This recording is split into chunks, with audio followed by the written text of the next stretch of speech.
So ವಿದ್ಯಾರ್ಥಿಗಳೇ, ಇಲ್ಲಿ ಒಂದು ಬಹುಪದೋಕ್ತಿ ಅಧ್ಯಾಯದ ಪ್ರಶ್ನೆ ಈ ರೀತಿ ಇರುತ್ತದೆ. P of x is equal to x square plus 7x plus 10 ಈ ವರ್ಗ ಬಹುಪದೋಕ್ತಿಯ ಶೂನ್ಯತೆಗಳನ್ನು ಕಂಡುಹಿಡಿಯಿರಿ ಹಾಗೂ ಶೂನ್ಯತೆಗಳು ಮತ್ತು ಅವುಗಳ ಸಹಗುಣಕಗಳ ನಡುವಿನ ಸಂಬಂಧ ತಾಳೆ ನೋಡಿ ಅಂತ ಇರುತ್ತೆ. ಈ ಪ್ರಶ್ನೆಯೊಂದು 10ನೇ ತರಗತಿಗೆ 3 ಅಂಕಗಳಿಗೆ ಬರುವ ಸಂಭವವಿರುತ್ತದೆ. ಈ ರೀತಿಯಾದ ಪ್ರಶ್ನೆಗಳು ನೋಡಿ, ಇಲ್ಲಿ ಕೊಟ್ಟಂಥ ಪ್ರಶ್ನೆ ಈ ರೀತಿಯಾಗಿರುತ್ತದೆ. ಪಿ ಆಫ್ ಎಕ್ಸ್ ಕೊಟ್ಟಿದ್ದಾರಲ್ಲ ಬಹುಪದೋಕ್ತಿ, ಇದನ್ನು ಬರ್ಕೋಬೇಕು. P of x is equal to x square plus 7x plus 10. ಇಲ್ಲಿ ನೋಡಿ, P of x is equal to x square plus 7x plus 10 ಬಹುಪದೋಕ್ತಿ ಕೊಟ್ಟಿದ್ದಾರೆ. ಈ ಬಹುಪದೋಕ್ತಿ ಶೂನ್ಯತೆಗಳು ಕಂಡುಹಿಡಿಬೇಕು. ಶೂನ್ಯತೆಗಳು ಅಂದರೆ ಇಲ್ಲಿ ನಾವು ಎಕ್ಸ್ ಬೆಲೆ ಅಲ್ಫಾ ಮತ್ತು ಬೀಟಾ ಕಂಡುಹಿಡಿಬೇಕು, ಅಥವಾ ಈ ಎಕ್ಸ್ ಬೆಲೆಯನ್ನು ಕಂಡುಹಿಡಿದು ಅಪವರ್ತನ ವಿಧಾನದಿಂದ ಕಂಡುಹಿಡಿಬೇಕು. ಆಗ ಇಲ್ಲಿ ಎಕ್ಸ್ ಬೆಲೆಯನ್ನು ಈ ಒಂದು ಬಹುಪದೋಕ್ತಿಯಲ್ಲಿ ಹಾಕಿದರೆ, ಸಬ್ಸ್ಟಿಟ್ಯೂಟ್ ಮಾಡಿದರೆ ಉತ್ತರ 0 ಆಗಬೇಕು, ಶೂನ್ಯ ಆಗಬೇಕು ಅಂತ ಅರ್ಥ. ಅಂದರೆ ಇಲ್ಲಿ ಪಿ ಆಫ್ ಎಕ್ಸ್ ಬದಲಿಗೆ 0 ಅಂತ ಬರ್ಕೋಬೇಕು.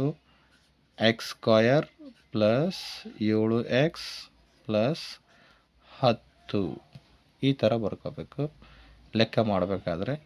ಇವಾಗ ಆ 0ವನ್ನು x square plus 7x plus 10 is equal to 0 ಅಂತ ಬರೆಯೋಣ.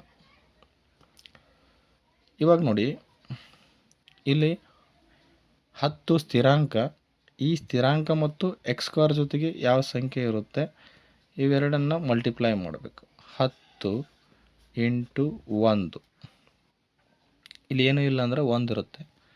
10 ಒಂದಲೇ 10 ಅಂತೇಳಿ. ಇಲ್ಲಿ ನೋಡಿ, 10 ಯಾವ ಸಂಖ್ಯೆಗಳ ಮಗ್ಗಿಯಲ್ಲಿ ಬರುತ್ತೆ ಅಂತ ನೋಡಬೇಕು. ನೋಡೋದಾದ್ರೆ ನಮಗೆ 2 5 10, 5 2 10 ಮತ್ತು 10 1 10 ಅಂತ ಬರುತ್ತೆ. ಇವಾಗ ನಾವು ಈ ಎರಡು ಜೋಡಿಗಳಲ್ಲಿ ಯಾವ ಜೋಡಿ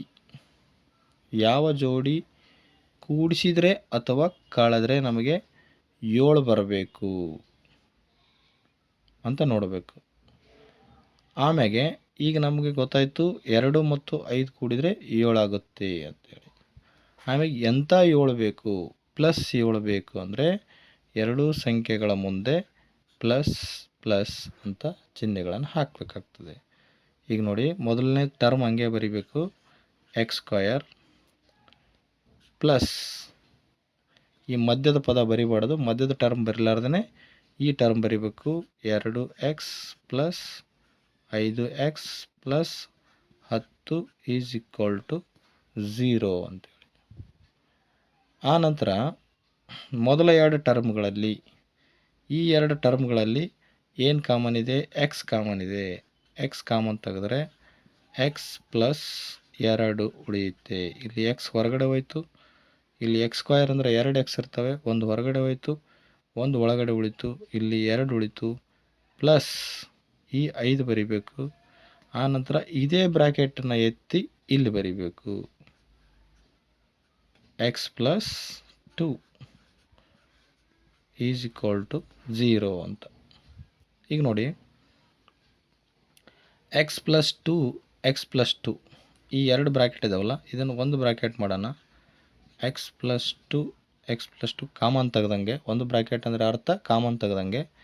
ಇವಾಗ ಏನು ಉಳಿಯುತ್ತೆ, ಇನ್ನೊಂದು ಬ್ರ್ಯಾಕೆಟಲ್ಲಿ x plus 5 is equal to 0.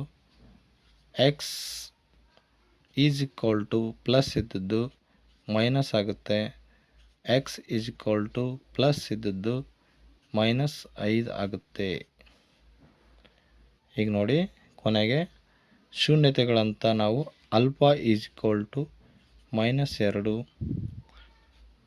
Beta is equal to -5 ಅಂತ ಬರ್ಕೋಬೇಕು. ಈಗ ನಾವು ಶೂನ್ಯತೆಗಳನ್ನು ಕಂಡು ಹಿಡಿದ್ವಿ. ನಂತರ ನಾವು ಇವುಗಳನ್ನು ಶೂನ್ಯತೆಗಳು ಮತ್ತು ಸಹಗುಣಕಗಳ ನಡುವಿನ ಸಂಬಂಧವನ್ನು ತಾಳೆ ನೋಡೋಣ. ಇಲ್ಲಿ ನೋಡಿ, ನಾವೀಗ ತಾಳೆ ನೋಡಬೇಕಂದ್ರೆ ಕೊಟ್ಟಂಥ ಬಹುಪದೋಕ್ತಿಯನ್ನು ಬರ್ಕೋಬೇಕಾಗ್ತದೆ. ಕೊಟ್ಟಂಥ ಬಹುಪದೋಕ್ತಿಯನ್ನು ಬರ್ಕೊಂಡು ಆನಂತರ ಏನು ಮಾಡಬೇಕು, ಅದರ ಸಾಮಾನ್ಯ ರೂಪ ax² + bx + c ಅಂತ ಇದೆ. ಇಲ್ಲಿ a ಬೆಲೆ ಹೋಲಿಕೆ ಮಾಡಬೇಕು, a ಬೆಲೆ 1, b ಬೆಲೆ ಹೋಲಿಕೆ ಮಾಡಬೇಕು, b ಬೆಲೆ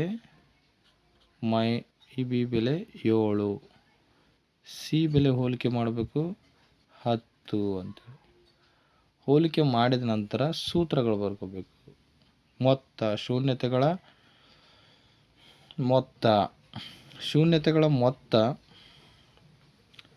alpha plus beta is equal to -b/a ಅಂತ ಸೂತ್ರ ಇದೆ. ಇಲ್ಲಿ ನೋಡಿ, ಆಲ್ಫಾ ಅಂದರೆ ನಮ್ಮ ಬೆಲೆಗಳು ಗೊತ್ತಾಗಿವೆ. ಆಲ್ಫಾ ಅಂದರೆ -2, ಬೀಟಾ ಅಂದರೆ -5. ಈ ಸೂತ್ರದಲ್ಲಿ ಸಬ್ಸ್ಟಿಟ್ಯೂಟ್ ಮಾಡಬೇಕು. ಆಲ್ಫಾ ಅಂದರೆ -2 ಪ್ಲಸ್ ಬೀಟಾ ಅಂದರೆ -5 ಈ ಥರ ಬ್ರ್ಯಾಕೆಟ್ ಹಾಕಿ ಬರಿಬೇಕಾಗ್ತದೆ.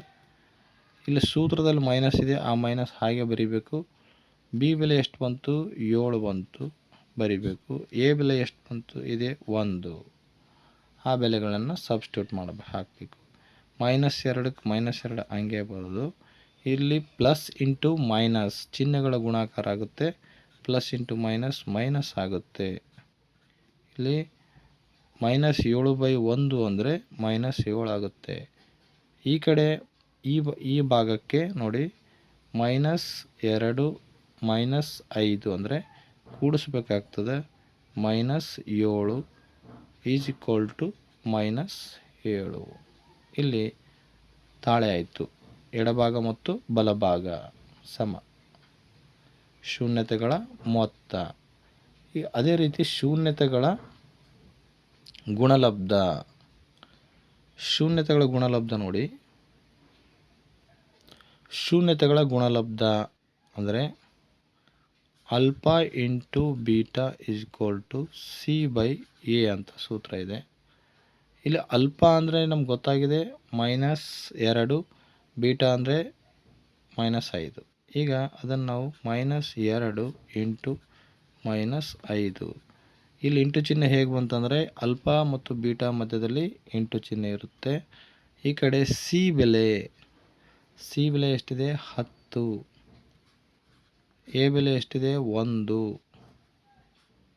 ಬೆಲೆಗಳನ್ನು ತುಂಬಬೇಕು. ಇಲ್ಲಿ ನೋಡಿ ಗುಣಾಕಾರ ಮೈನಸ್ ಇಂಟು ಮೈನಸ್ ಪ್ಲಸ್ ಆಗುತ್ತೆ. 2 5 10. ಈ ಭಾಗ ಬಲಭಾಗಕ್ಕೆ ಏನಾಗುತ್ತೆ ನೋಡಿ, 10/1 ಅಂದರೆ 10. ಎಡಭಾಗ ಮತ್ತು ಬಲಭಾಗ ಸಮ ಆಯಿತು. ಹಾಗಾಗಿ ಶೂನ್ಯತೆಗಳ ಗುಣಲಬ್ಧ ತಾಳೆ ಆಯಿತು. ಶೂನ್ಯತೆಗಳ ಮೊತ್ತ ಕೂಡ ತಾಳೆಯಾಗಿದೆ. ಹೀಗಾಗಿ ಈ ಸಂಪೂರ್ಣ ಲೆಕ್ಕ ಮುಕ್ತಾಯವಾಯಿತು.